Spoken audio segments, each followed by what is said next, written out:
For the indirect truth assignment, you have to start by writing out the propositions and the conclusion, and then by giving the propositions both true truth values and the conclusion a false truth value.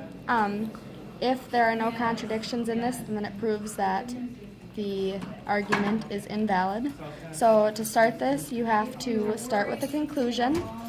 There's only one way to give a false with a horseshoe, and that is for the the tilde q to be true, and then for the s wedge p to be false. There's only one way that the tilde q can be true, and that's if the actual q is false, and there's only one way that the s wedge p can be false, and that is if the s and the p are also false. At this point, we do have the truth value of the q, the s, and the p, so we can go back to the propositions and add in those truth values. So the truth value for q is false, and you can put that in wherever there's a q. And then the truth value for s is also false, and the truth value for p is also false. So you can go where there's a tilde and fill that in, so it would be tilde q is true. So to get a true, when you have a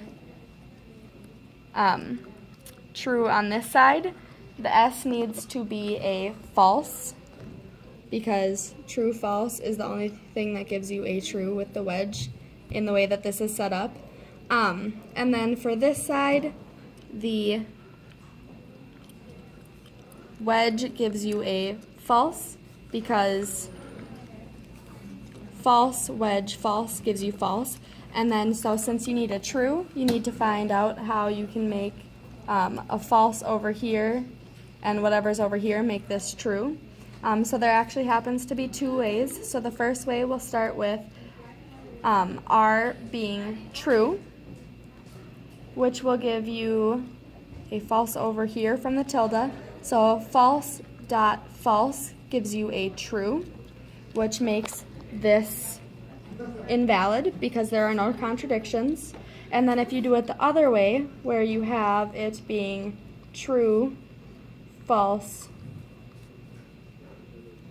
false, so the actual r is false, but the tilde makes it true, and then you look at the dot, that makes it false. So when you have the q wedge s being false, and then you have a horseshoe and a false from this side, this is actually false.